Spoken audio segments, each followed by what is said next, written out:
Okay,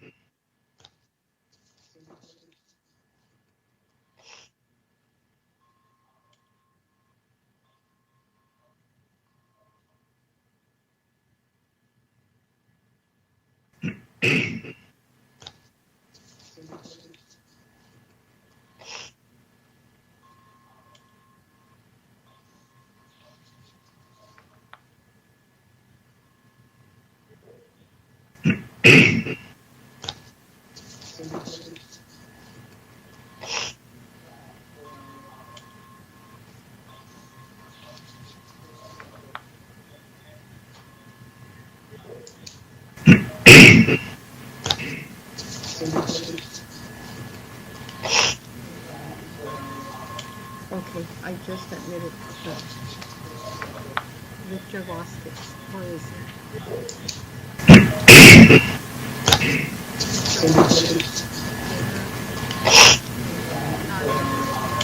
Okay, I just admitted Victor Vasquez. Where is he?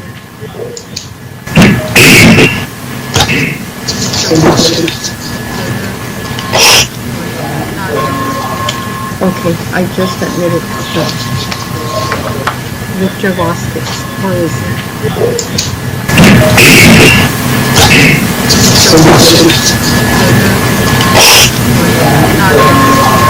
Okay, I just admitted Victor Vasquez. Where is he? Okay, I just admitted Victor Vasquez. Where is he?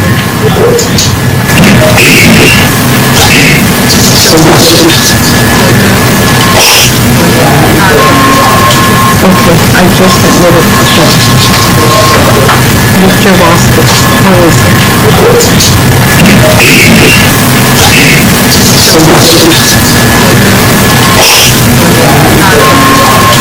Okay, I just admitted Victor Vasquez. Where is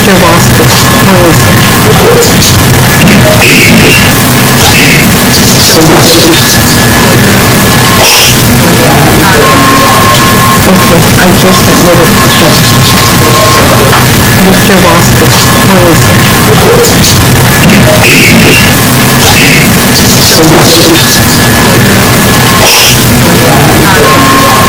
Okay, I just admitted Victor Vasquez. Where is he?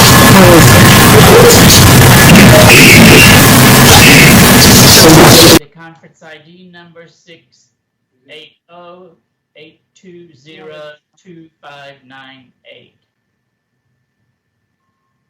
The following members of the Civil Service Commission will be present via video conference: Bob Brannon, Amy Ross, Luis Sandoval, Holly Wright, Luis Yanez, and is Mr. Vasquez in yet? Well, he's on the bottom, but he's not on video. Oh, he's not on video. Maybe he's just listening. Maybe he's having problems. Yeah. Yes, I can hear. Okay. Oh, good. Okay. And Victor Vasquez. And now we are ready to move along. Mary, are there any changes to the agenda? Yes, Chair Brannon, per Assistant City Attorney Ramona Frazier, she is requesting for items number 2 and number 3 to be deleted. Okay. So did everyone get that? Item 2 and item 3 are deleted. I request also that we move item 5 up to the 4th position and item 4 to the ending position. So switch 4 and 5. Switch 4 and 5. It froze. Any other changes or requests? What's going on, guys? Who was that? I didn't. Mary, you're frozen. I think Mary's frozen. Oh, I think that was her voice anyways. yes. We're We'll having hold a for problem just a here. moment. It says hold.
Sorry, y'all. We had technical problems over here. Can you hear me? We can hear you, Mary. Oh, okay, I'm sorry, Chair Brandon. So, items 2 and 3 are deleted per Assistant City Attorney, Ramona Frazier. Yes. And then, you have requested item, 5 to, go before item, 4. Yes. That's correct. So, we're ready to, I guess, vote on the consent agenda? Because if anyone was talking, we lost it over here at this end. We weren't talking. We were. Okay, well, I want to say one thing before we move along, and that is that because Commissioner Morales is not here this evening, that Mary will be acting as the secretary tonight. So, the next item on the agenda is the consent agenda, which includes approval of the minutes. Do I hear a motion? I'll move to make a motion to approve that. This is Amy, I second. Is there any discussion? All in favor? Aye. Aye. Aye. I didn't hear all the voices, so maybe we better have a count, Mary, by person. Okay, Commissioner Sandoval? Yes. All righty. Commissioner Wright? Yes. Commissioner Vasquez? Yes. Commissioner Ross? Yes.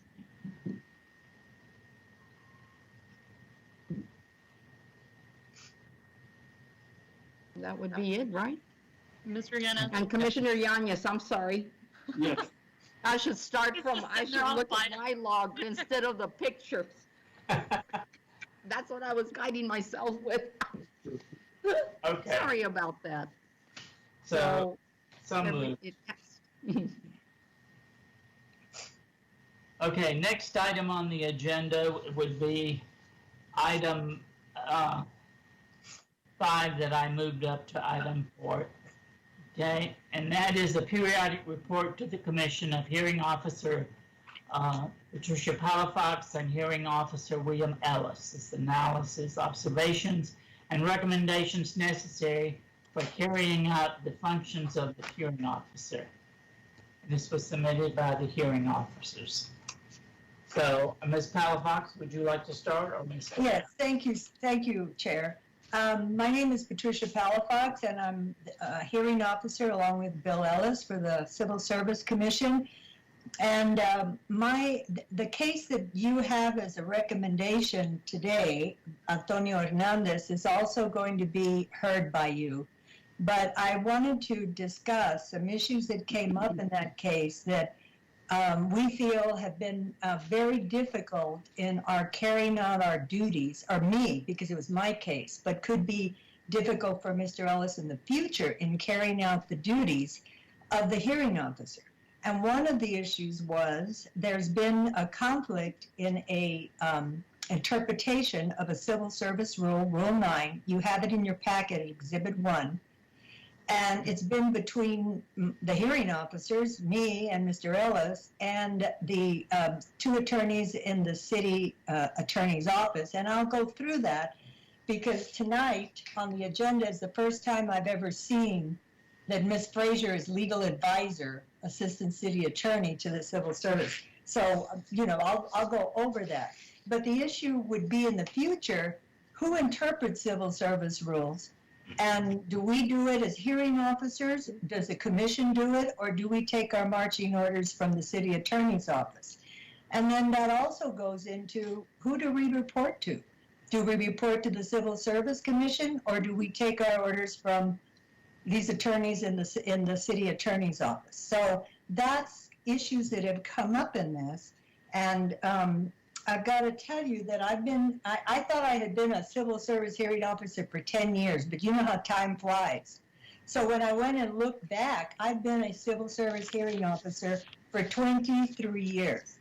I've gone through a lot of city attorneys. I mean, not gone through, but there's been a lot of commissions, a lot of city attorneys, and I have never had the situation come up that has come up in this case. It has never happened. I'm also been for 17 years, I'm a hearing officer for the state of Texas, Texas Education Agency for disciplines of teachers. So I do due process hearings. I've never had anything like this come up either. So it's kind of like COVID. It's a first time for me in many ways. So I didn't want to put this and discuss Rule 9, but the city attorney, Ms. Frazier, said I couldn't put it on. I couldn't put it on the commission agenda, so that I had no authority to do so. So I looked at my contract, and my contract said I had authority to give periodic reports. So that's what I'm doing. I'm giving you a periodic report. So I think maybe I can start from the beginning, just a little chronology.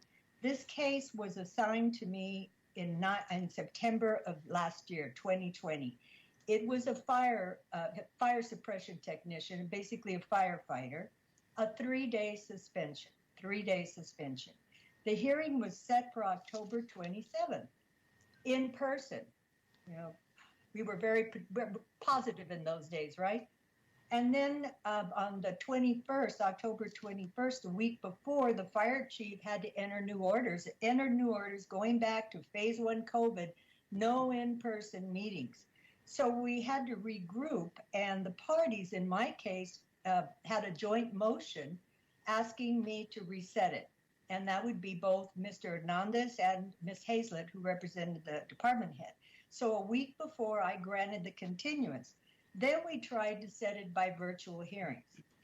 And each time we tried to set it, there was a problem. One of the main problems being that the main person involved in this, the assistant fire chief who filed the complaint, who was involved in the complaint against Mr. Hernandez, went on sick leave. And as of today, I don't think he's back. And every month we would check to see if he was back. He was back because both parties wanted this witness here. And I counted them up. I had over 100 emails on this case, 7 telephone hearings on this case. And finally, in April, we said, that's it. We just got to go forward, with or without. We've just got to go forward. And Ms. Hazlett said, okay. And so here's where I made a big mistake. And what I did is, and if you look in Exhibit 2 in your packet,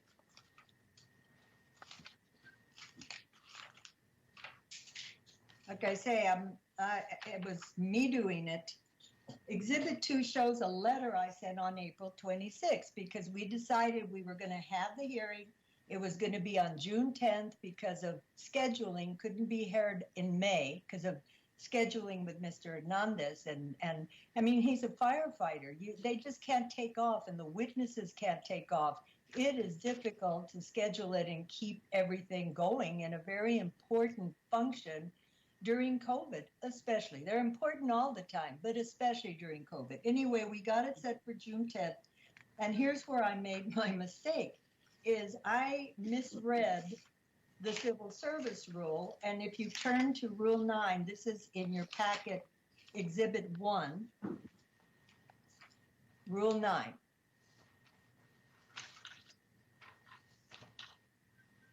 Scheduling of hearings. The first section says scheduling of hearings, recognizing that prompt hearing and disposition of appeals is in the interest of the employees and blah, blah, blah, et cetera. And it says you need to proceed expeditiously as possible, consistent with the interest of fairness. Okay, so all cases, we have to proceed as expeditiously as possible given the circumstances. In Section 2, it says expedited hearings in certain disciplinary appeals. Now remember, this appeal was a 3-day suspension. This rule says in hearings of appeals from termination, reduction, or suspensions in excess of 15 days. In excess of 15 days. They shall be convened within 45 days. You can give continuances, but in no event may you give continuances more than 90 days. At the end of 90 days, and this is my interpretation, then we must ask leave of the commission. And the reason for that, of course, is because those are particularly affected, the employees are affected, the department's affected by a suspension of 15 days or a termination.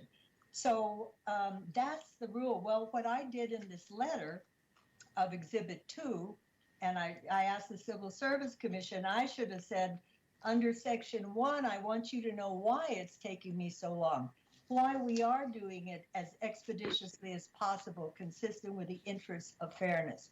But instead, I don't know, I have no excuse. I use Section 2. But Section 2 is for 15-day suspensions, and I had a 3-day suspension. Well, I didn't realize it. I went on. It was forwarded to Chair Brannon. Chair Brannon said, okay, but next time don't do it. And I said, I'm sorry, I didn't do the 90 days, whatever. And we went on. He said, go ahead, have your hearing. Okay. So went on, and then what was really the shocking thing to me is Exhibit 3. And this is what really, really bothered me. I'm getting ready for the hearing, June and everything, and in Exhibit 3, I get an email from the paralegal of the attorneys, the city attorney's department, and it's a letter from Ms. Frazier, but it's only to me. It's to me and to Araceli Guerra, who I think works for, she's a department director or something. So I get this letter, and in the letter from Ramona Frazier, she tells me that the Civil Service Commission has no jurisdiction, that Mr. Hernandez cannot have his hearing. She also says that I canceled the meeting the day before, October 27, which, as I told you, is not true. But that the Civil Service Commission cannot move forward with the appeal of Antonio Hernandez. And when I got this, my first response to her is an email right after that letter. I said, dear Ms. Frazier, I received your letter below, but was wondering, why was I the only one receiving it? Mr. Brannon, the Civil Service didn't get it. The parties didn't get it.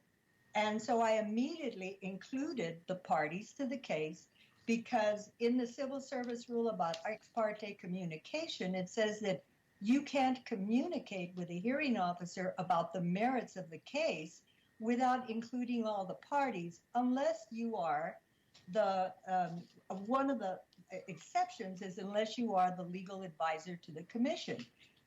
So we keep going, and in an email then I asked her, please let me know if you represent the Civil Service Commission. What's happening? Does Mr. Hernandez not get his day in court? What happened? Does the appeal stand? I mean, I was like, oh my God. So she responds to me, and you have the email there. She says, I represent the city and I cannot provide legal advice to you or Mr. Hernandez.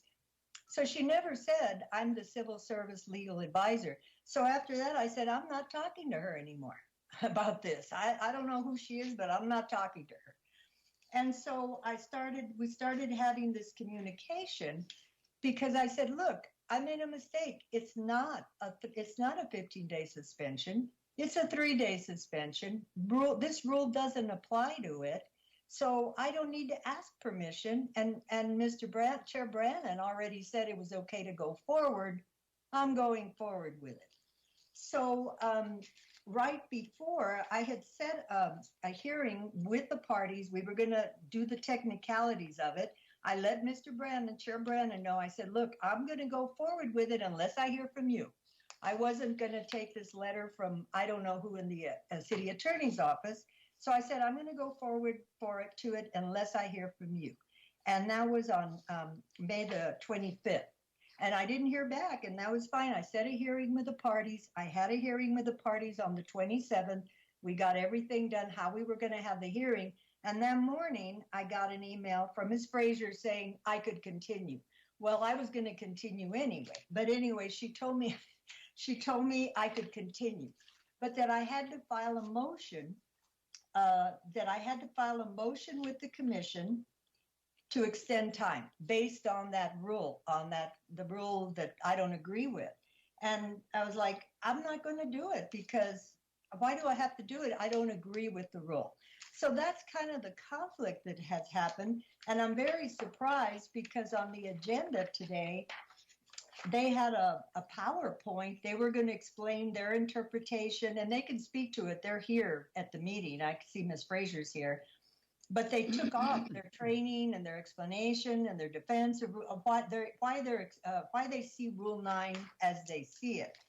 So I don't know, but I think this has caused a problem for many reasons about if this happens in the future. And I think I'll let Mr. Ellis speak next about that Rule 9, but it seems so clear. But in the future, what happens if we disagree? And this happens. I mean, we have to have a way that we know who we take our marching orders from. And Mr. Ellis is going to speak a little bit on that. So that's why I wanted to bring this up. And I've been very, poor Mr. Hernandez, the appellant in this case, with his 3-day suspension, keeps asking me, well, what's happening? What's happening? Is my case going forward?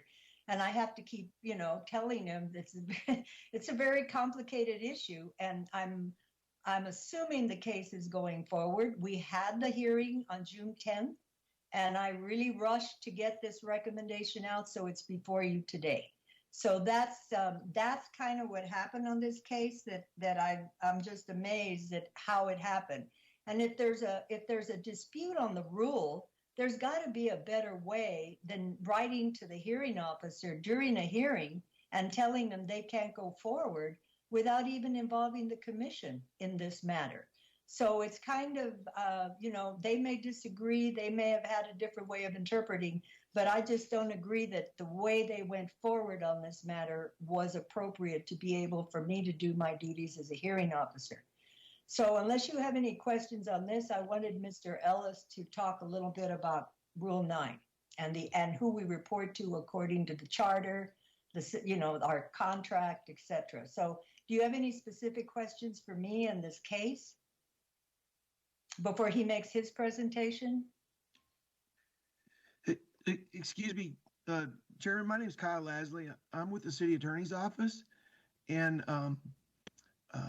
we're having trouble. I'm not sure if Victoria was on the chat that we were on or was on here. So I would ask if I could interject for just a minute before Mr. Ellis speaks to maybe respond a little bit to what Ms. Palafox has said. And I think it might alleviate some of her concerns and some of the issues that she's presented.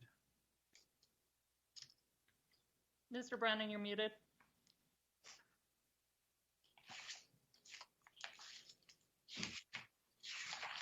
You muted and unmuted, Mr. Brannon. I'm sure you're very eloquent right now. Okay. That's the rule, isn't it? Sir, I didn't get your name. What is your name? My name's Kyle, K-Y-L-E, Lasley, L-A-S-L-E-Y. Okay, So Mr. Lasley. I recognize Luis and I recognize Mr. Ellis. Okay, Mr. Lasley, then you understand that they need to finish their presentation before you make your comments. Oh, well, I wasn't sure. I thought that maybe it was just like Miss Palafox giving the thing and then Mr. Ellis was going to follow up. But I thought, honestly, we won't know that until we hear the rest of the presentation. Sure. Yes, sir. All right. Thank you. Okay, Mr. Ellis, are there any other questions for Ms. Palafox? Okay, then let's go. No. I'm sorry, I have a question. So, Ms. Palafox, the way you're reading Rule 9, Section 2 is you believe that the 45 days and the 90 days only come into play if the suspension is in excess of 15 days. Right. And there's nowhere, because I looked through this, and there's nowhere where it says if it's less than 15 days, there's a timeline attached to it. Right. And I think, though, that that's covered in Section 1, because if it's less than 15 days, we still have a duty as the hearing officers and the Civil Service Commission to move as expeditiously as possible, consistent with the interest of fairness. So I think that is what, what we're covered by. And I think if you look, I don't think we're past the 90 days on anything. We just move our cases fast. But we don't have to necessarily have it within the 45 days and all of that. So it's never really come up before because we move all the cases fast. But we need to know as hearing officers, are we going to be held to this or what? So yes, go ahead. And your contract, if I recall correctly, only had 2 performance standards in there, correct? You had to contact them within 10 days after the receipt of the appeal being assigned to you, and then had to submit your results within 30 days to the commission after the hearing occurs. That's correct, under our contract. That is the only thing that's stipulated in your agreement, as far as I can remember and see here. Yes, you are absolutely correct. Okay. And what's interesting is that our billing guidelines are also broken up by type of discipline. So we're not allowed to give, the length of the hearings and the amount of time we give are different for 1 to 3 day suspensions, 4 to 9 day, and terminations. They're different by the level of the discipline. So that's even treated differently. And that's a billing issue, not a deadline. But you're right. Those are the 2 deadlines we have. But we also have this other deadline in Section 2. And the deadline in Section 1 to be expeditious as possible given fairness.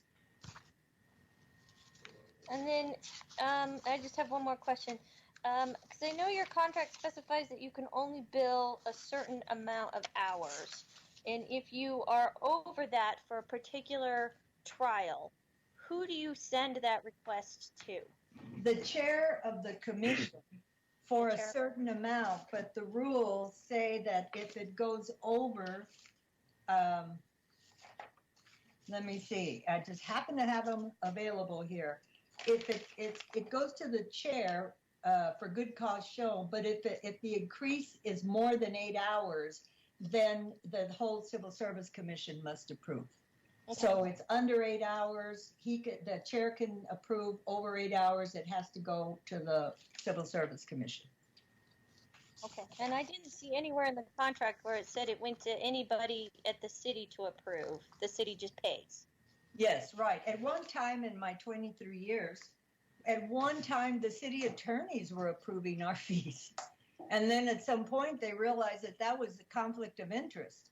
So it was taken out. So it is not approved by anybody except the commission. All right, thank you. Are there any other questions for Ms. Palafox? Mine's not really a question, it's more of a comment. The way that you've explained it and the way that I've read it, I would say that you are supposed to come to us and ask questions of further appeal, and that other than signing your paychecks, your contract is with us. So I feel that you would have to come to us to get approval for things. And maybe that's wrong, and maybe it's not. But that's the way it reads to me. Well, and Mr. Ellis was going to speak to some of the parts of the law, the city charter and the commission that speaks to that. Well, and I will say, we approve your contract. Right. We renew the contract. Right. Not the city. Right. I do have a question. Ms. Ms. Palafox, were you given any special guidelines or any guidance as to how to conduct this hearings during COVID times? What do you mean as far as doing it virtually?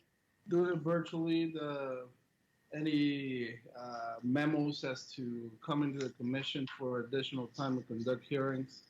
Any of that special guidance because of COVID? No, there were no special, like I say, I only had one case going on, the fire case. And I don't know if Mr. Ellis did. And, it was a very unusual time. So no, there was no guidance as to how to do it. And eventually we did do it in June virtually. And it was my first totally virtual hearing. I've had hearings where some people are present, some people are virtual, but so the answer is no. Thank you. But we do have in our and I think you have it, Bill, before you, the civil service charter or the rules say that the hearing officer does the rules, has the power to create the rules. Do you have that, Bill? Oh, here it is. It's in on item number 4, civil and exhibit.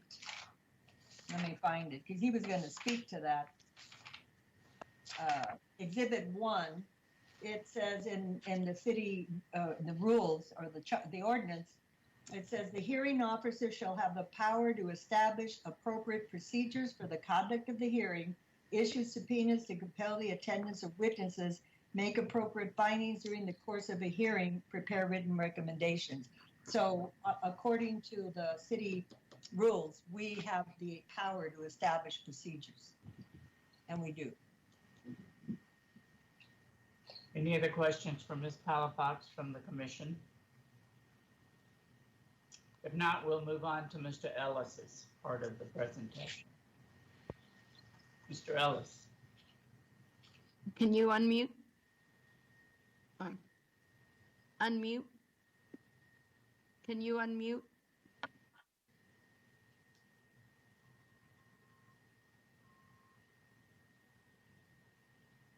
Get Louis in there. You have to hit the like it's a microphone with a slash through it. You see the microphone on the bottom bar Or the top right hand. or the top right hand with the little microphone? Louis, unmute him. Hit the space bar. Okay, There. There Okay. you Yeah, go. there you Yes. go. Okay. Okay, Mr. Ellis, you're on. you're probably better off just to pretend that I've already said everything I was going to say during the vacancy. But anyway, no, I think that just to go back a little bit, Rule 9, to me, has always worked in the areas that it needs to work.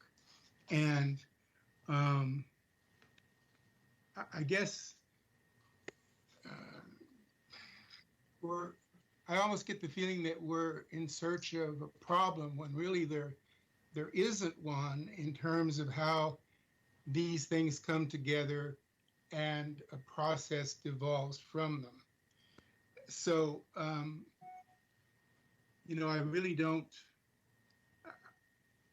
really think that all these years, and in my case, it's been quite a few as well, there really haven't been any issues until of late. And I think those, frankly, were not attributable to the commission or the commission's rules. And so without raising acrimony or anything, I just think that this stuff speaks for itself and it's not really a problem.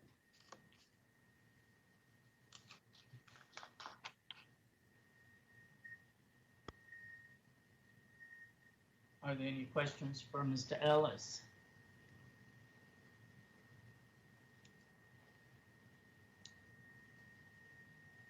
Ms. Palafox, did you want to elaborate on anything, or are you okay with what I've said? Or Well, if you look at Exhibit 1, it does list all the city charter and the city rules right on the sheet that apply to different things. So we tried to pull out those things that apply to who does the hearing officer report to, and it clearly says that we serve at the pleasure of the Civil Service Commission.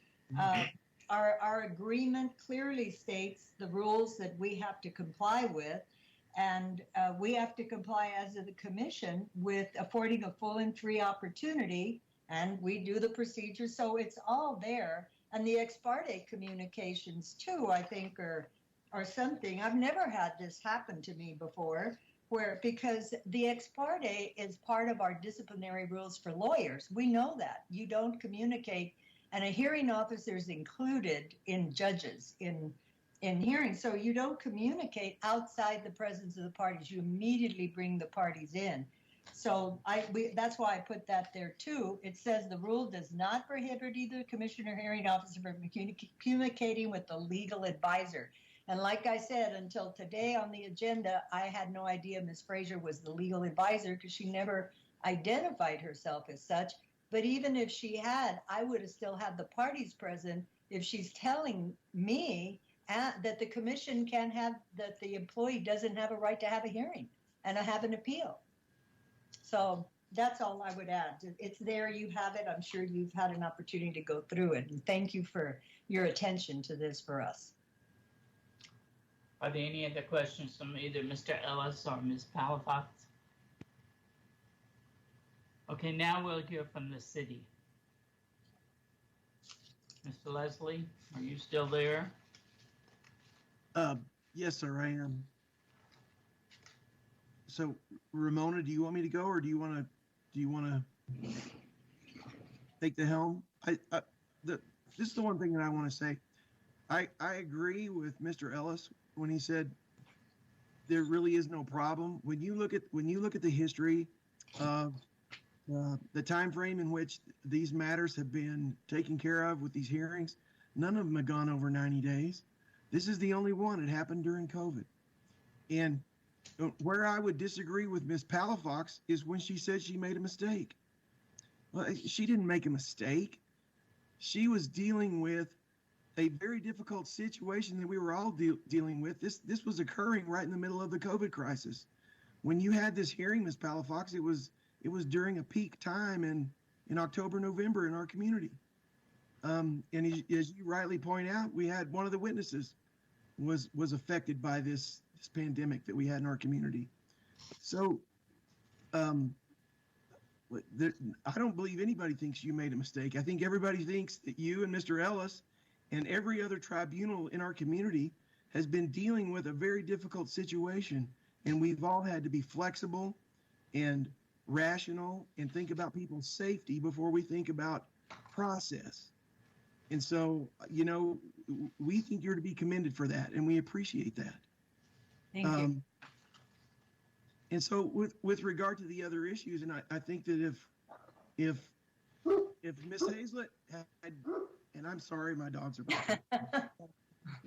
if Miss Hazlett had gone first, if these items hadn't been switched, what Miss Hazlett would have told the commission is that she is in agreement with Miss Palafox's decision with regard to the reprimand for the employee, and that we think she was fair, and that we agree with that. She's talked to the people in the department, and so they are fine with that.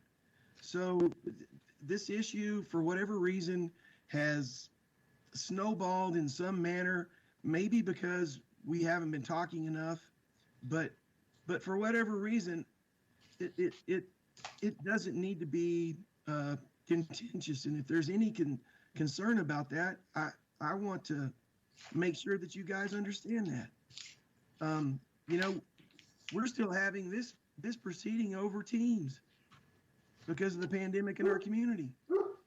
So to think that Ms. Palafox made a mistake because there were some delays in dealing with the circumstances is I guess it says something about her character that she would say that, but it's not the case, and we don't think it's the case. So for us, this issue is moot. We think that the decision for Ms. Palafox was fair, and we agree with it. And we agree with Mr. Ellis's statement. This is not an issue. I don't believe that in the future there's going to be a problem with decision-making going over 90 days as a matter of routine. If it ever happens again, I'm sure it's going to relate to some sort of good cause. I mean, we still have the Delta variant out there, and everybody's watching that, and everybody's being careful about that. And nobody knows that better than our Chief Augustino and the folks that are working at the city with regard to those issues. So, you know, there's not an argument to be made. There's not a discussion to be had.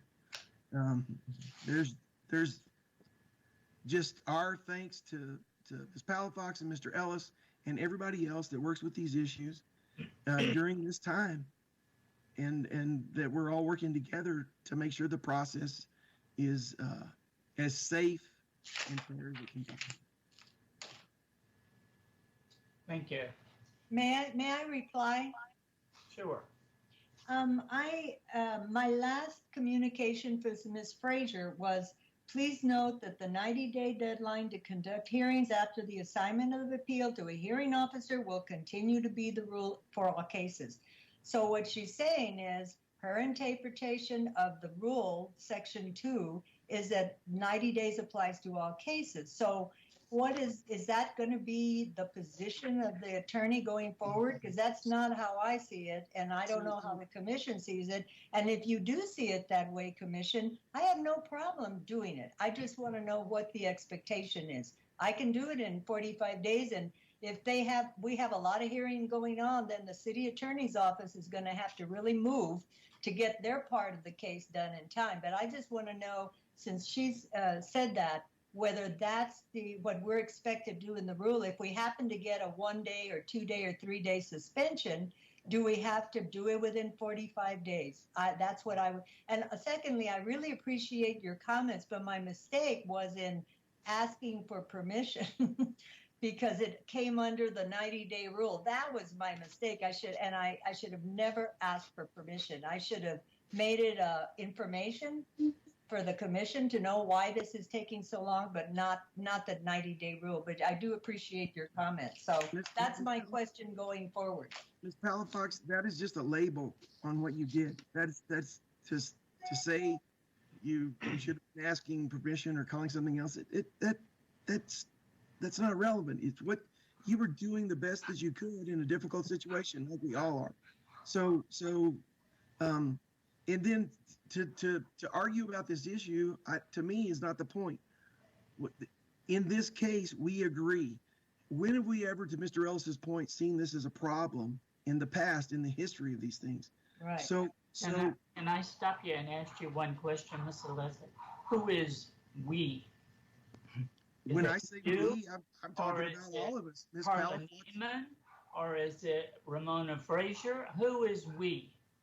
Well, when I said we in the context that I just mentioned right now, the fact that there's over the history of the commission, and Ms. Palafox obviously has been there, and to say, look, we've never gone past 90 days. People in our office have told me the same thing. So when I say we, I'm referring to all of us. We all know that. You guys see that. This is not an issue to be argued about. What's the point? Let me just stop you. I had two meetings with Ms. Frazier and Mrs. Karen Hamilton, okay, on Rule 9. And they are absolutely convinced that this interpretation, which I disagree with, I don't think the 90 days applies to anything but suspensions of over 15 days. If you want to correct this, which I think the commission should recommend to you, is that let's put in this rule what happens with 1 to 14 days. And then there's no question. Okay. From the city or from the council, commission, or from the hearing officers. All right. So I guess what I would say is, look, I appreciate what you're saying, but here we're talking about um, changing rules that have never been an issue for 20 years. That doesn't make them perfect. You know No, that. no, sir, I do know that. But what I also do know is that sometimes bad facts make bad law. I mean, we're talking about changes to things when the exception to this pattern and practice of history has been because of this pandemic in our community. Who would ever come back and argue that because there was this, you know, something went over 90 days during the COVID pandemic, that should be the rule and that's the way it is? Nobody thinks like that.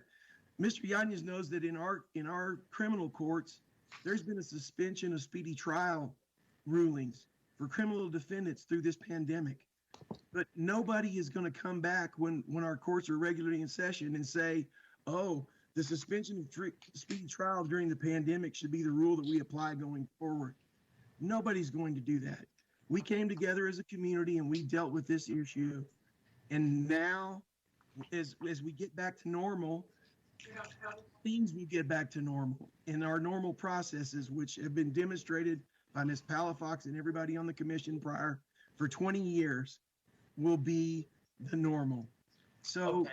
so I fight can about it. understand what you're saying, but we haven't heard from Ms. Frazier yet. And she's the one that had the big issue with this, she and Ms. Hamilton. So I'd like to hear from them. Well, Are they in agreement with you? Yes, sir. We've spoken today. I'm in the city attorney's office, the same as them.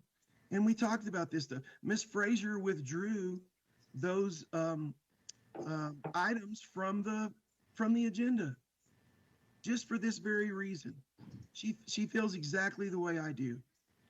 I want to hear that from Ms. Frazier. Chair, may I speak? Yes. Okay.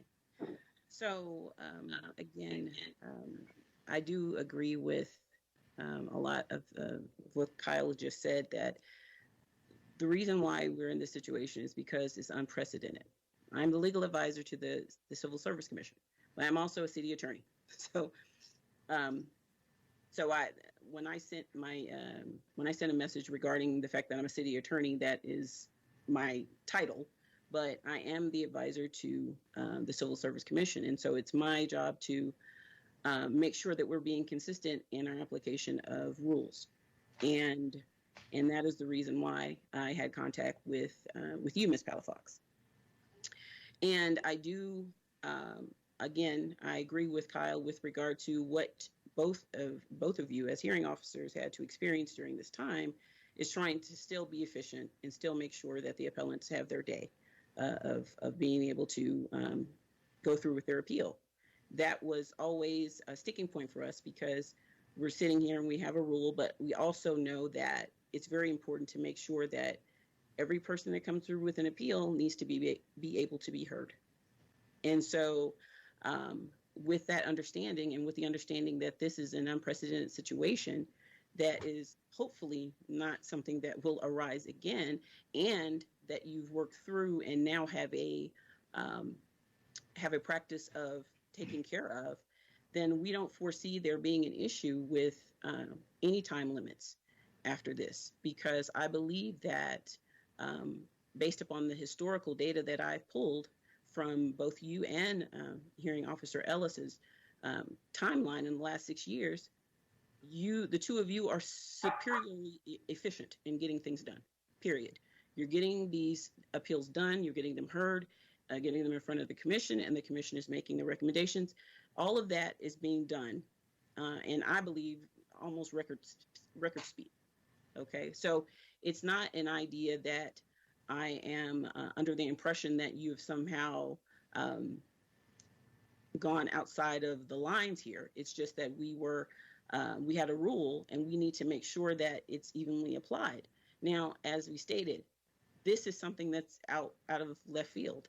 There's no way that you could have been prepared to deal with something when you normally have in-person hearings and then moving them to virtual hearings. All of the things that you indicated as these things that occurred, definitely that's all under consideration, especially with the understanding that we just couldn't allow for this appellant not to have his day, period. And you have made sure that he did, and we applaud you for that, and we agree that he should have his day. And so I also agree with you, Chair Brandon, with regard to there's some ambiguity in these rules.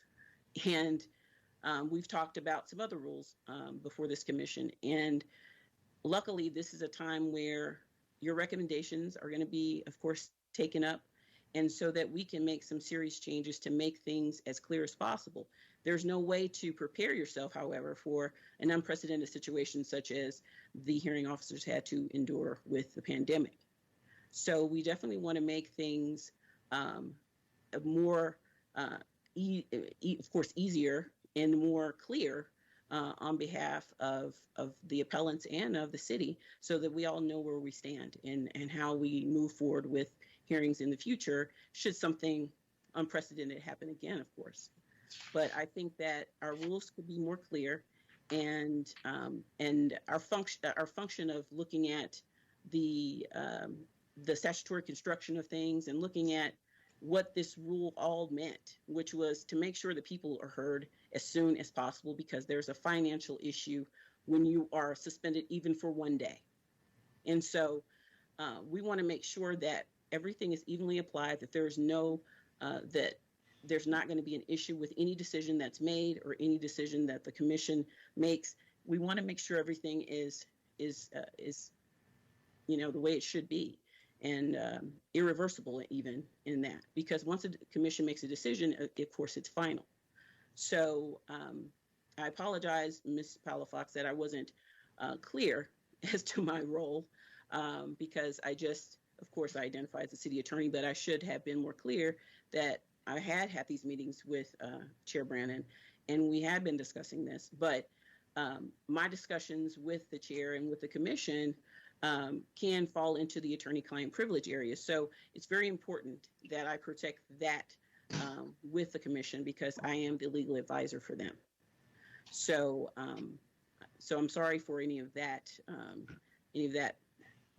kind of thing that occurred. But again, we're going to be looking at these rules. We're going to be looking to make them more clearly defined and less ambiguous, for sure. Okay, thank you. I just have one thing to say to Mr. Leslie. Leslie, am I saying your name correctly? I'm sorry, I'm not. Lastly, are you there? Yes, sir, I am. Where have you been while all of this was going on? Well, I mean, I was at work. So I was a prosecutor for a long time in the DA's office. That's how I know Mr. Yanez, and then that's how I know Mr. Ellis. Ms. Palafox may not remember, but we've met a couple of times at some bar functions, just briefly. State attorney bar. Yes, ma'am. Attorney. Yes, attorney, the local attorney bar functions, not at the tap. And I came to work at the city attorney's office when Miss Frazier did in February of this year. So, we're learning the ropes, and we're learning the folks that we're dealing with, and we're getting to meet everybody, and they're getting to know us. And I was here to watch, and I've been talking with everybody today about this particular issue that was going to be in front of the commission. And I asked if I could interject, and they told me yes, go ahead. So that's what I did. So it's nice to meet you guys. It's nice to see you again, Ms. Palafox, and Luis and Bill. It's good to see you guys. And so I think a couple of other commissioners have questions, and I'm going to start with Amy. That's the first hand I saw. Commissioner Ross, I'm sorry. Go Actually, ahead. Holly was before me. I'll let her go first. Thank you, Amy. Oh, Holly, I'm sorry. All right. So I was just going to kind of piggyback on what Ms. Frazier and what Mr. Lastly had said, is that, you know, anything to make this more clear for the employee and for us, because we have been in situations before where we as a commission do not know what to do because the rules have been written so ambiguity, I guess, is the best term for it. Not very clear, with a lot of gray involved. And so in the process, anything that you guys could do to help the employee and or help us would be in our best interest and yours, I believe. Thank you. Thank you. Okay, next, Commissioner Ross. So actually, it was a question for you, Chair. The letter that was sent to Ms. Palafox, did you receive a copy of that, or was it only sent to Ms. Palafox? No, I got a copy from Miss Palafox. I didn't get a But copy. you did not get a copy from the city attorney? No. Okay. So I guess this is what I would say to the city attorneys. I mean, I was secretary for a number of years. I was chair for a year. I never saw an instance where something went directly to Ms. Palafox or Mr. Ellis, especially in the middle of a trial that didn't include at least the commission and at the very least the other sides. So, I mean, I understand this was an unusual circumstance, but maybe take this as a lesson learned and just make sure everybody knows what's going on in the future, because this became very confusing very quickly. That's all I have. Okay. And next, Mr. Yanis. My question was addressed, but thank you for appearing, Kyle. It was nice seeing you again, and he's too kind. He was an excellent prosecutor. It's good to see. It's good to see you too. Any other questions? Okay, so let me just sort of recap what I think we've come to the conclusion here. I want Ms. Palafox and Commissioner and Bill Ellis to feel comfortable that they made a presentation and they made a point, and that the city is going to take heed of the point, as Commissioner Ross just said, about communication. Is that sort of where we are right now? Are you feel comfortable, Ms. Palafox and Mr. Ellis, with the city going forward after we brought this out into the public? Well, I would assume that they would follow the rules about ex parte communication, which are, you know, state bar rules and civil service rules. So, yes, like I said, I hope that they saw that it was inappropriate not to include the parties in the middle of a hearing. So, hopefully, yes, they would have learned. Okay. And I feel comfortable with the commission support. Okay. That's what I feel comfortable that if it happened again, that I could come to you, and then I could put something on the agenda, which I wasn't allowed to do this time, without going through this periodic report thing.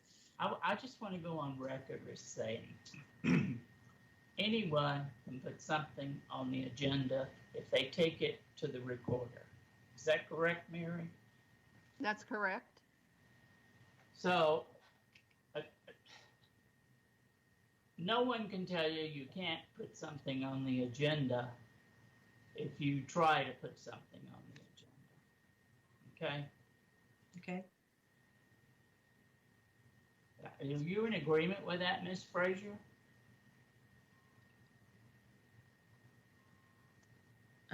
Chair Brennan, may I speak? Yeah. Yes. Okay.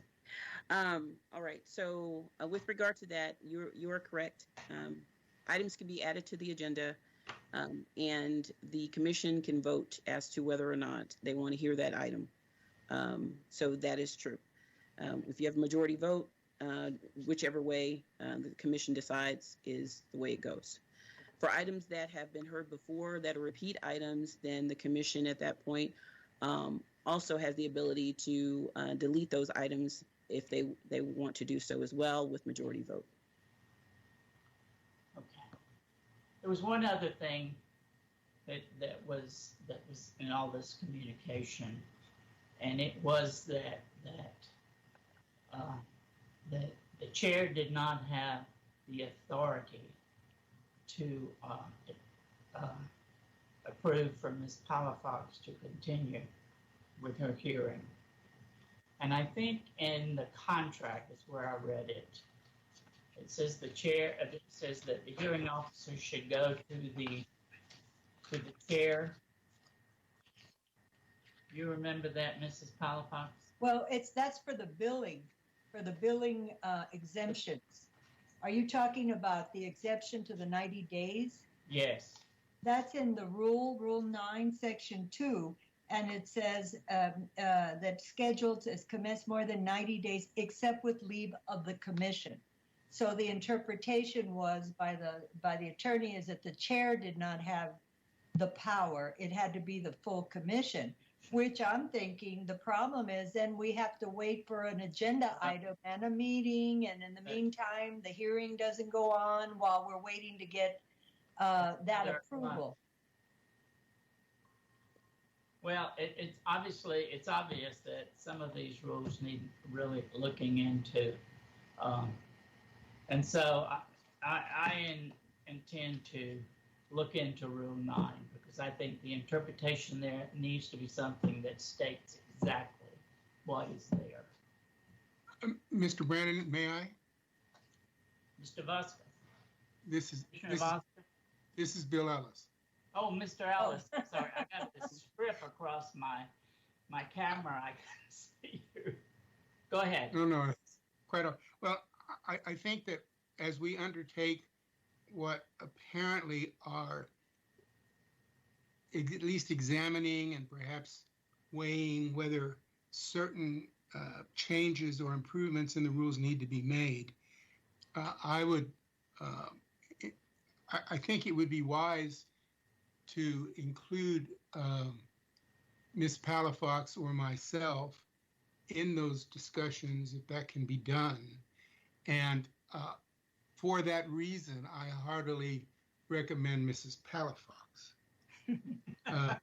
But, however, and I only say that slightly in jest. I mean, I think if we have, one of the hearing officers who come into contact with this, it can be helpful in that process.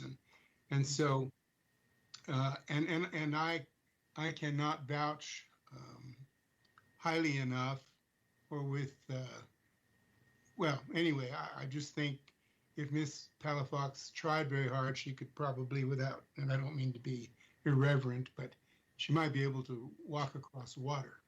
And so, so anyway, I'm certainly not able to walk across water. That much is for sure.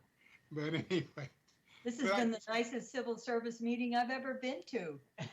Well, let's try not to burst into tears. But anyway, I just think that a perspective from a hearing officer might be beneficial to. Oh, absolutely. I couldn't agree with you more. I think that's a true statement, and that's something we need to look into.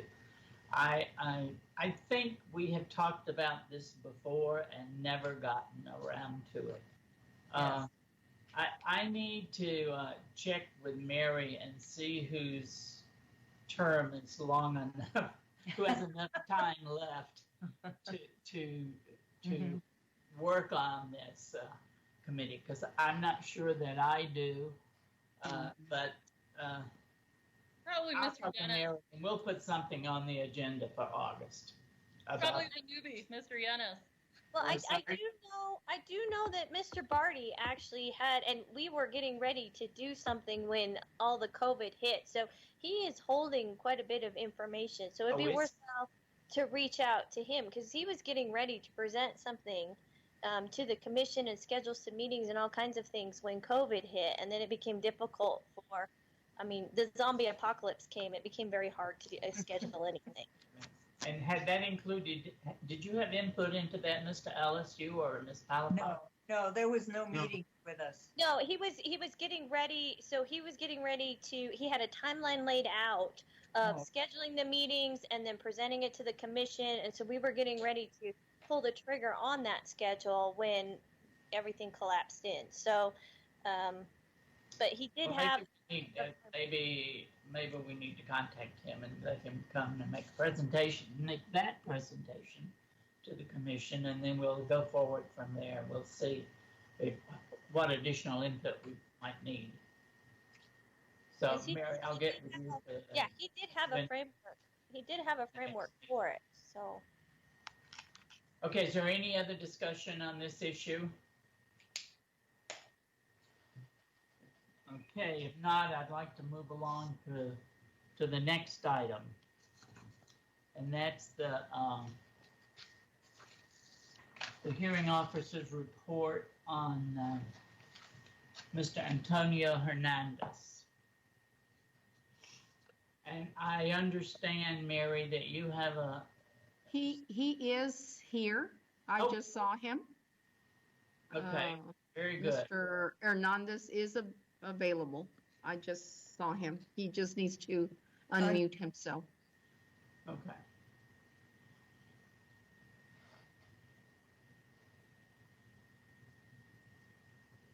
Mr. Hernandez, can you hear us?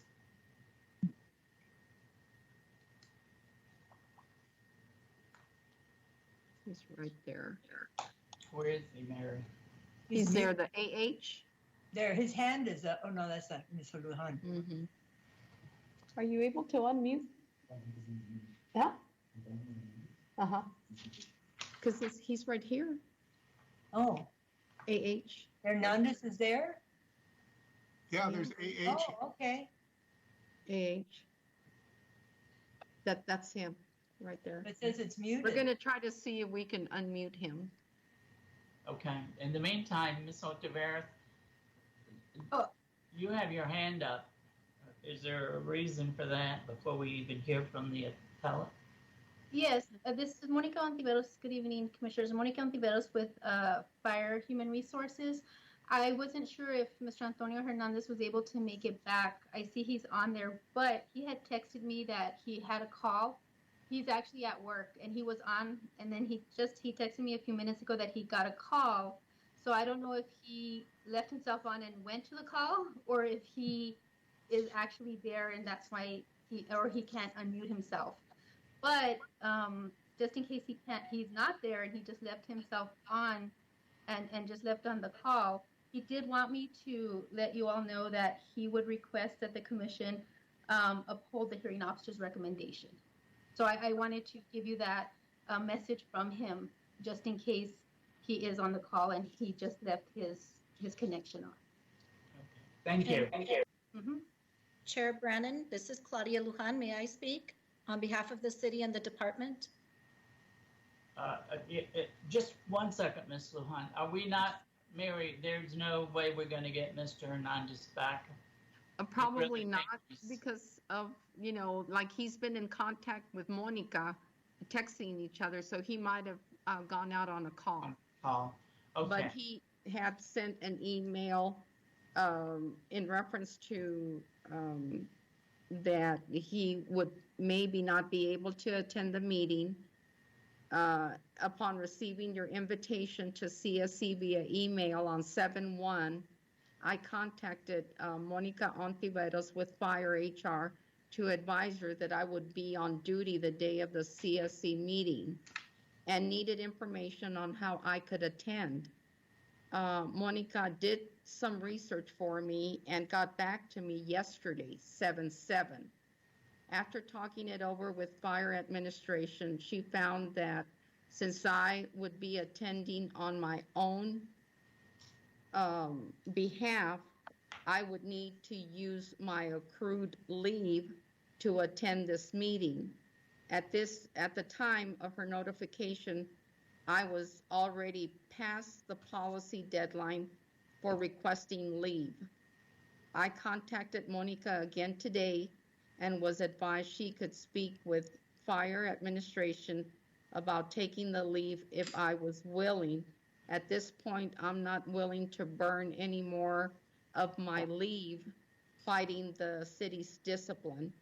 Although I am attending on my behalf, I do not consider it fair to have to burn more time in an effort to recuperate time that had already been taken from me.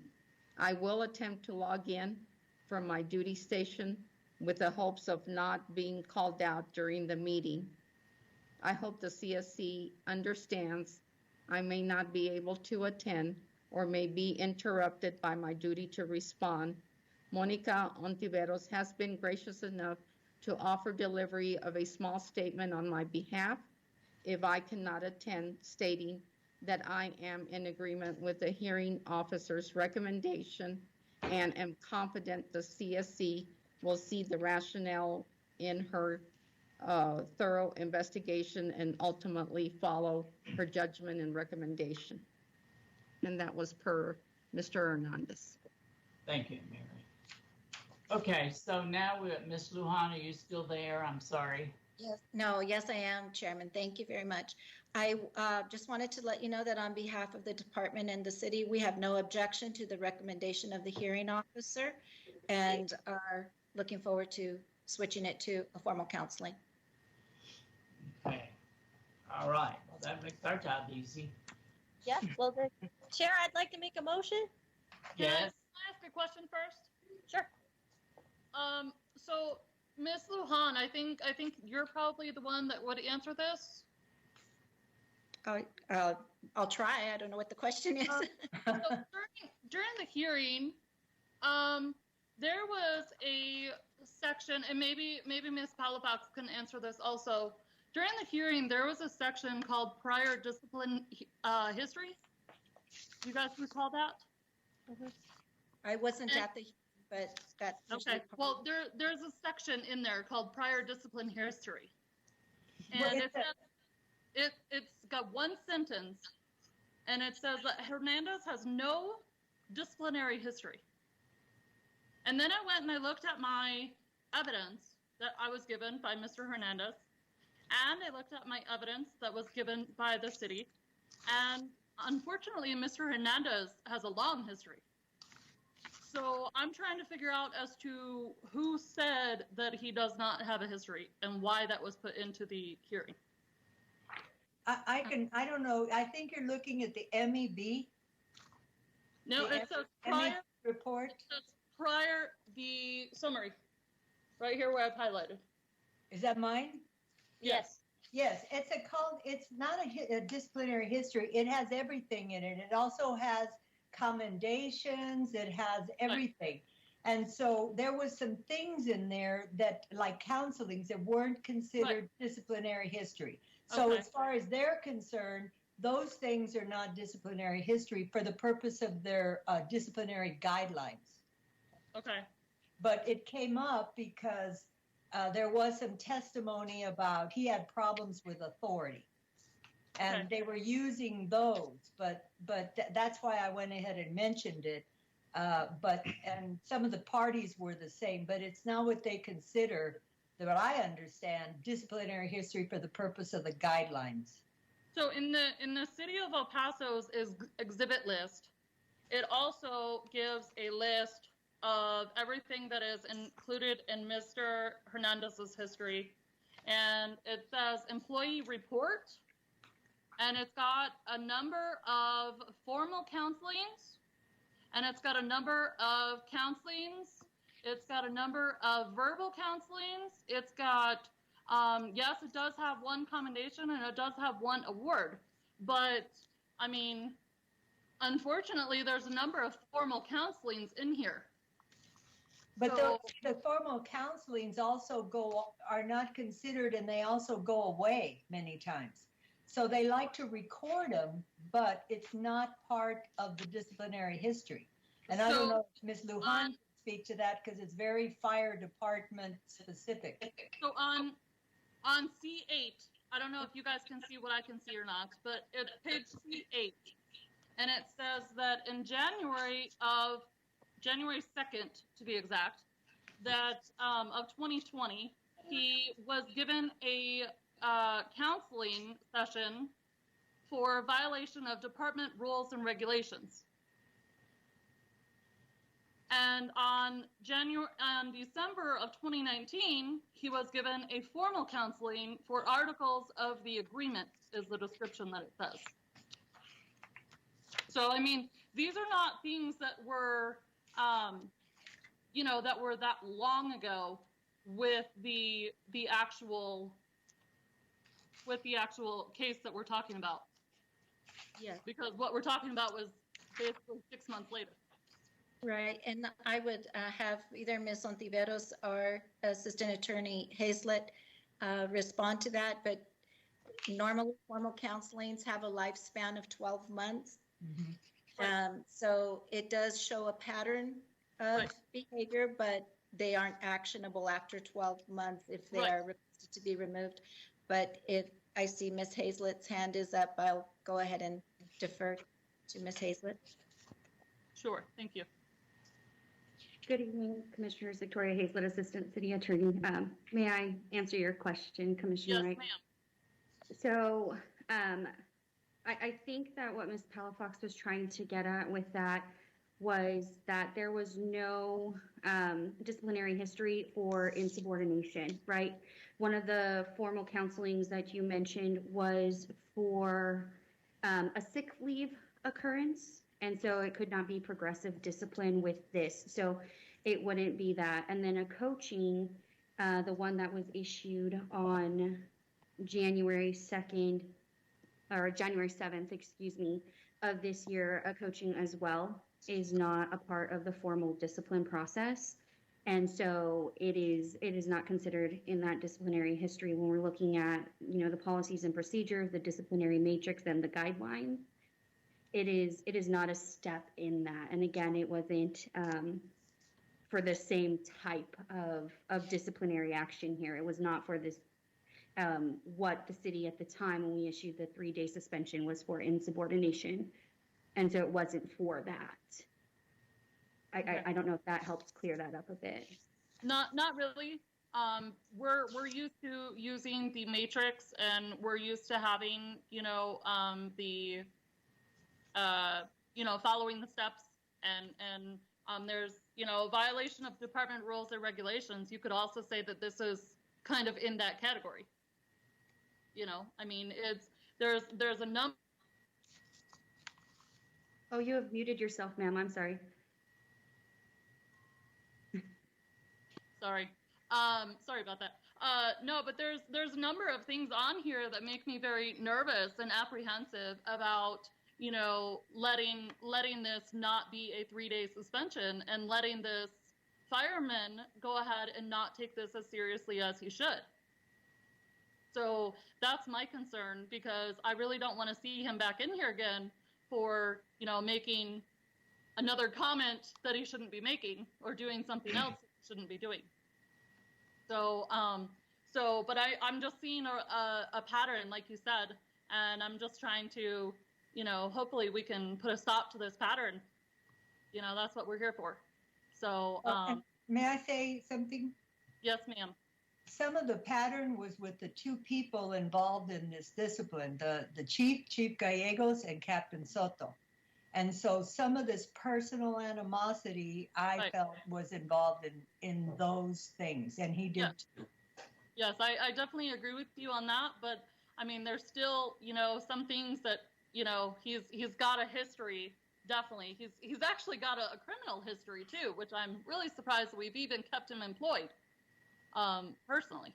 But he's on our packet, he's got two off-duty incidents in 2008, and he's got and he's got 2 off-duty incidents in 2008. So I mean, he's been doing outlandish things for quite a while. So, it's kind of, I just feel this is a very long pattern to everything. Mr. Hernandez, I see that your hand is up. Yes, ma'am. I just returned from a call. Sorry about that. I was just catching the tail end of your speech there. No problem. Yes, we normally give the appellants time to speak on their behalf. Would you like to do that tonight, sir? Sure. Just in reference to your history, if nothing else, I didn't catch what had happened up to this point, unfortunately. But if there's any questions regarding the history, then we can go forward with that. Well, we were just talking about that, and I was just looking at your extensive history starting in 2008. And somebody had mentioned during the hearing that you didn't have a history. And so then I go and I look at this, and you definitely have a history, sir. Yes, for the purpose of disciplinary action, I think what they're getting to is there was no history regarding that particular Insubordination. insubordination. Exactly. It everything kind of branches off of itself, if that makes sense. Yeah. And then the criminal history you're referring to, there shouldn't be any criminal history. It's on my incident or my employee record Yes, because sir. it happened, but those were charges that were dropped by the city attorney's office and they were expunged. So there is no criminal history that I'm getting at. Okay. Mr. Sandoval. So, I'm sorry. Go ahead. Mr. Sandoval has been waiting quite some time. Yes, sir. There's three things we do have to remember. What was discussed was in what they call the mess. There's no rank or anything. You're supposed to be able to speak freely. Two, Mr. Hernandez, he didn't purchase those cups. He just grabbed a cup, and I'm pretty sure it wasn't intentional. It was just grabbing a cup and pouring coffee. Right. And three, he did not purchase them. Former chief, I think, is the one that purchased them. Mm-hmm. So if the city really wants to do something about it, throw those cups away and purchase some new ones. Mm-hmm. And the problem is solved. Yeah. Thank you. Mr. Hernandez has another comment. How are you doing? Yes, ma'am. Also, in regards to your extensive history, I think if you look at the entire report, it shows that I have 14 years of no history with authority, no issues with insubordination or anything like that. And then in the last, like you said, within 6 months, we started having issues with one set of individuals, which I feel points more towards a conflict of personality and not necessarily a issue with insubordination. Unfortunately, they were my supervisors and do carry that authority to create that record and write me up for what they feel is insubordination. But as you could tell from the history and also Ms. Palafox's report, there was no, they were unsustained basically. Like there was no reason for me to have been written up for that to begin with. So them trying to establish a history that wasn't there is now kind of affecting the decision of the commission. And when did the new supervisors come in and take over? The new supervisors came in and took over after the incident with the mug. So everything from 2008 until 2020 of May of 2020 is on the other supervisors that liked you? No. Throughout the course of my career, I've worked under a number of supervisors, so many that you can't count.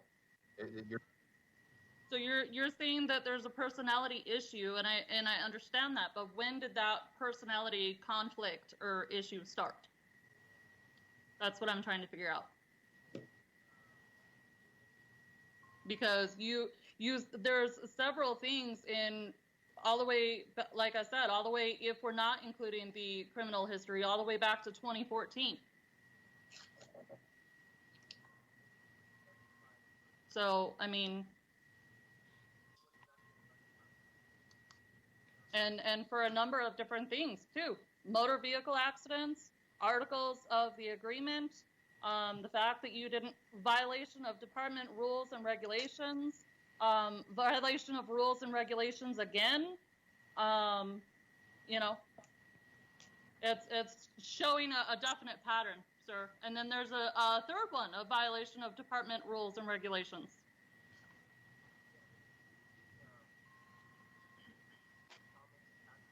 Okay, can I just butt in here just a second? Yes, please. I'd like Miss Lujan, who has already said that the city agrees with the hearing officer's report. I'd like for her to put Commissioner Wright's mind at ease with all of this. You know, I don't think there's a person here that could be responsible, well, that would be proud of something maybe they did 14 years ago. Right. But, you know, that being as it is, I'd like to hear from Ms. Lujan. Thank you, commissioners. In this situation, we listened to the recommendation of hearing officer Palafox. We thought about the cup usage. We don't agree with the way it was chosen to be addressed and the language that was used.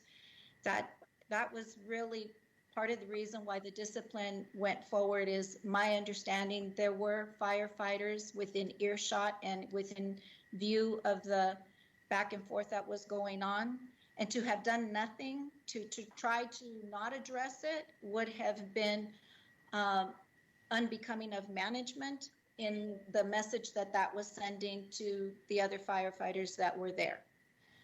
But having given consideration to the fact that that was not his cup, we decided that yes, and again, I was not in the hearing, but we did take the advice of the hearing recommendation of the hearing officer. That's why we chose to revert to a formal counseling in this situation.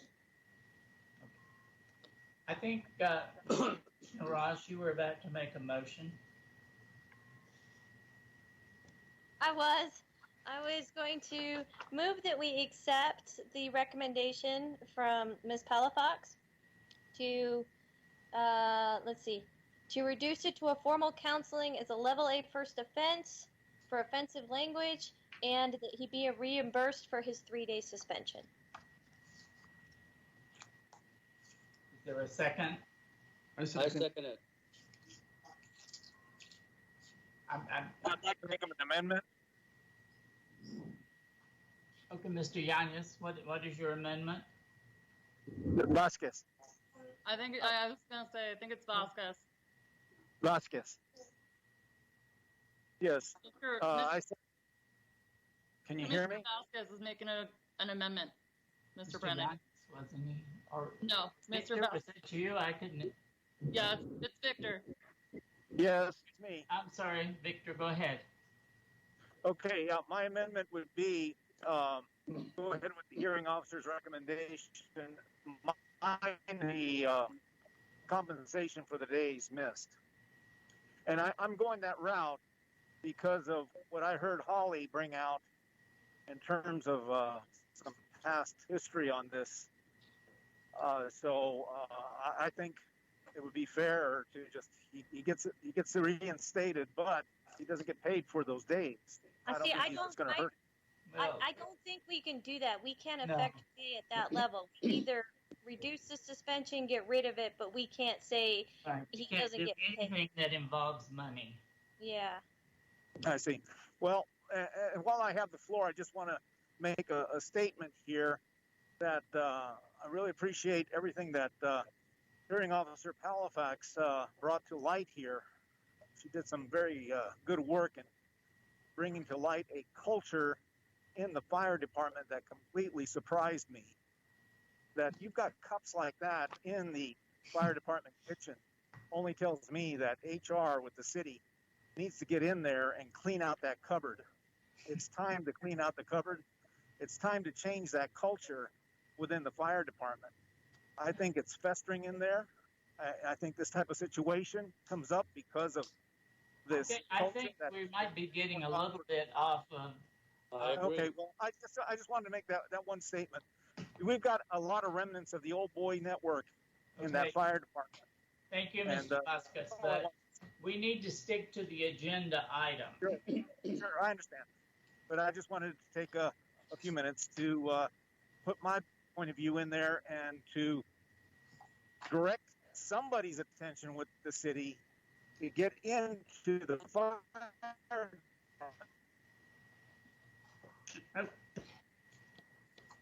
Mr. Vasquez, it is not on our agenda to redo the fire department. You know, those days are over. So we can't talk about it, is what I'm trying to tell you. If you want to put that item on the agenda next month, be my guest. But we can't talk about it tonight.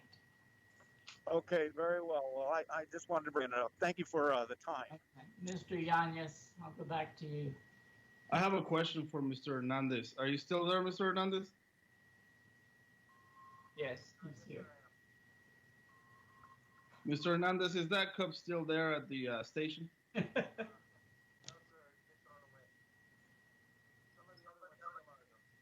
Can't hear him. We can't hear you. He's very faint. It sounds like he said they threw it away. Oh. Oh, yeah. Some Yeah. of them are still there? No, threw it away. They did? Yeah, the mug got thrown away. That's what I heard. That's what he heard him say. All of them got thrown away, or just that one? Just that one for now. Just that one for now.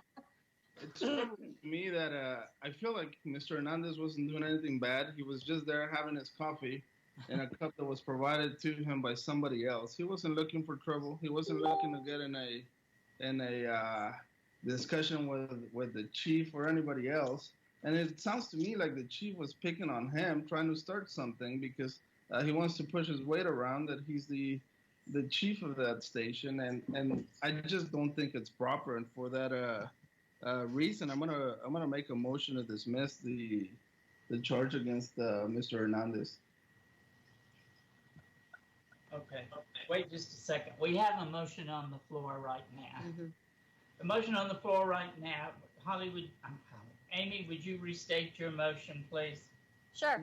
I move that we accept Ms. Palafax's recommendation to reduce it to a formal counseling as a level A first offense for offensive language under the department's disciplinary guidelines and reimburse him for his 3-day suspension. And we have a second, Mr. I second it. Sandoval. So before we do anything else, Commissioner Yanez, we need to vote on this. And so I think we better do it by roll call, Mary. Okay, Commissioner Sandoval, Yes. Commissioner Ross, Yes. Commissioner Wright, No. let me see here, And Yanis. and Commissioner Yanez. No. So, Mr. Branning, you're the tiebreaker. No, Well, but we Commissioner have Vasquez is on. Tiebreaker. Vasquez is. Mr. Vasquez? Are you still with us, Mr. Vasquez? I'm still here. I'm still here. Did you hear and, the, We need I to heard know it. you- Yes, I heard it. I heard it, and I will vote yes, with the stipulation that. Okay, no You- stipulations. No, Mr. I mean, Yes. just a comment. You were talking about throwing away that coffee cup. You can go ahead and throw away that coffee cup, but the Firefighters Association has a complete list of coffee cups like that they sell. And Ms. Paula Fox pointed that out. So you could throw away one coffee cup, but that's not going to do it. You got a lot more coffee cups to deal with. And that's why I say this is just the tip of the iceberg. Okay, thank you. You can put it on the agenda for next month. All right, thank you. The motion carries. We uphold the hearing officer's verdict. recommendation? 3-2. Yes. There being no other business on this short agenda, do I hear a motion? I'll make I a move- motion to end the meeting. A second. Is there a second? Yes. All those in favor say aye. Aye. Okay, I want to thank Ms. Palafox and Mr. Ellis for coming tonight, and I hope that we're going to be able to go forward with something. We're going to try to get a hold of ex-Commissioner Barty and see if we can't get something going there. So, I thank you all for coming this evening. Thank And you. the time? Opinions. 7:45. And the meeting is adjourned. State the Bye. time, Thank you. Chair. Thank you. Thank you. I'll be his backup. 7:45. 7:45. Thank Thank you so much. The meeting is adjourned at 7:45. Thank you. Thank you, Mary. Thank you all. Appreciate Bye, it. Mary. Thanks. Bye. Have a good evening. You too, Mary. I'll send you the Bye-bye. Bye. Bye. Bye-bye. I'll send you the minutes, Mary. Yes, thank you so much. Appreciate it. Bye-bye. Bye-bye.